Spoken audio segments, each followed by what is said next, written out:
দিনগুলো কেমন যেন বদলে যাচ্ছে, আর বদলাবে না কেন? বর্তমান কম্পিটিশন বাজারে টিকে থাকতে স্মার্টফোন ব্র্যান্ডগুলো ব্যবসার থেকে বেশি ইউজারদের কথা ভাবছে। কয়েক বছর আগেও খেয়াল করলে দেখবেন একটি গুড লুকিং ও ফিচারফুল ফোন কিনতে গেলে আপনার মোটামুটি ভালো একটা অ্যামাউন্ট গোনা লাগতো। এখন সেটা 2025 সালে এসে আপনার নিজের বাজেটের মধ্যে চলে আসছে। মানে আপনি চাইলে আপনার টাইট বাজেট দিয়েও একটি গুড লুকিং ফোন কিনতে পারবেন। তো আজকে এমন একটি ফোন যেটি স্টুডিওতে চলে আসছে, and this is Tecno Spark 40।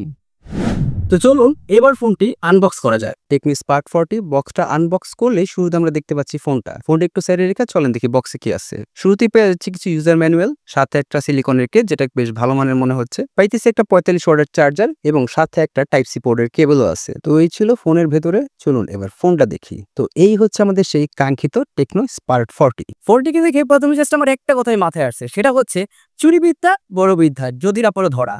শুরুতেই যদি আপনারা ডিজাইনটা দেখেন তাহলে দেখবেন এটা আইফোন 17 এর ডিজাইন কনসেপ্ট ফোনটির মতো। ইয়েস গাইস, আপনারা প্রথম দেখে এই ফোনটিকে আইফোন 17 এর কপি ফোন হিসেবে ভাবতে পারেন। আরে বাপ রে, ये तो धोती खोल रहा है। এই ফোনটি লঞ্চ করা হয়েছে 6128GB ভেরিয়েন্টে। এখানে DDR4X এর RAM ভার্সন ইউজ করছে। এবার যদি ফোনের ব্যাক সাইড দিয়ে কথা বলি, ব্যাক শেলটা কিন্তু অ্যান্টি গ্লেয়ার বডি করছে, যার মানে হচ্ছে আপনার ঘষা মাজে বা হাতের ছাপটা খুব একটা বোঝা যাবে না।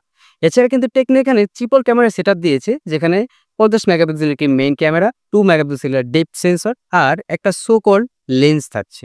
এর পাশে আপনারা পেয়ে যাচ্ছেন একটি ফ্ল্যাশ লাইট। সাইড ফিল্মটা দেখবেন একটা মেটালিক শেড দেওয়া হয়েছে, but obviously this is plastic. এবার যদি আমরা নিচে দেখি তাহলে আমরা দেখতে পারবো একটি স্পিকার গ্রিল, একটি টাইপ সি পোর্ট, সাথে 3.0 মিলিমিটারের একটি ইয়ারফোন জ্যাক। ইয়েস, এখানে টেকনো ইয়ারফোন জ্যাকটি ইউজ করছে এবং সাইডে আমরা পেয়ে যাচ্ছি একটি ফিঙ্গারপ্রিন্ট সেন্সর, সাথে আপস এন্ড ডাউন পোর্ট। এই ছিল ফোনের আউটলুক বা ব্যাক সাইড আমরা বলতে পারি। এবার আসছে যাক ডিসপ্লেতে। টেকনো এখানে ইউজ করছে 6.67 ইঞ্চির একটি আইপিএস প্যানেল, যেটার রেজলিউশন হচ্ছে HD+।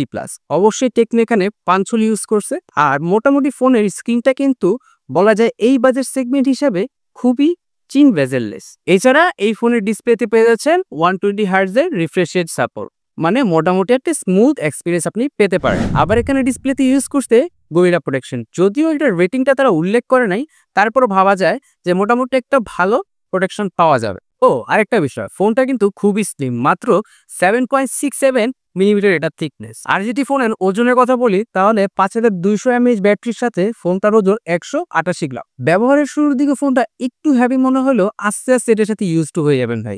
এবার যদি ক্যামেরা পারফরমেন্স দিয়ে জানতে চান তাহলে আমরা এই ফোনটা মাত্র হাতে পাইছি, মাত্র ফোনটা লঞ্চ হয়েছে। তো আমরা এটাতে দুই একটা ছবি তুলছি, যেটা আমি দিয়ে দিব। প্রথম অবস্থাতে ফোনের ক্যামেরাটা মোটামুটি ভালো মনে হচ্ছে এই প্রাইস রেঞ্জের মধ্যে। বাকিটা আমরা ওভারঅল রিভিউতে জানবো। আচ্ছা, এটার প্রসেসর নিয়ে তো কথা বলা হলো না। টেকনো এখানে ইউজ করছে মিডিয়াটেক হিলিও G81 একটা প্রসেসর, যেটা নিয়ে নতুন করে বলার কিছু নেই। তারপর আমরা এর বৃত্তান্ত জানবো আমাদের রিভিউ ভিডিওতে।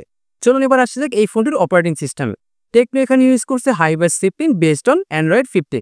আর কালার ভেরিয়েন্টের কথা যদি বলেন তাহলে এখানে টোটাল 3টা কালার পেয়ে যাবেন। আমার হাতে দেখতে পাচ্ছেন একটা হোয়াইট, এর সাথে একটা সিলভার কালার আছে, আর একটা হচ্ছে ব্ল্যাক কালার। 3টা কালারের মধ্যে আমার হোয়াইট কালারটা বেশি ভালো লাগছে।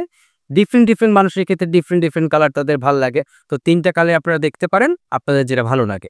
তো এই ছিল ফোনটি হাতে পাওয়ার পরে আমার ওভারঅল একটা ফার্স্ট ইমপ্রেশন ভিডিও। তো এটা নিয়ে আমরা বিস্তারিত জানবো এটা রিভিউ ভিডিওতে, যেখানে আমরা জানতে পারবো ফোনটা গরম হয় কিনা, এটার গেমিং পারফরমেন্স কেমন, ক্যামেরা টেস্ট করলে কিরকম কি রেজাল্ট হয়, ওভারঅল আমরা জানতে পারবো নেক্সট রিভিউ ভিডিওতে। তো আমাদের সাথে থাকার জন্য ধন্যবাদ। আজকের মতো ভিডিওটা আমরা এখানে শেষ করছি। আপনারা দেখছিলেন জিটিজি, আমি শাহরিয়ার ছিলাম আপনাদের সাথে।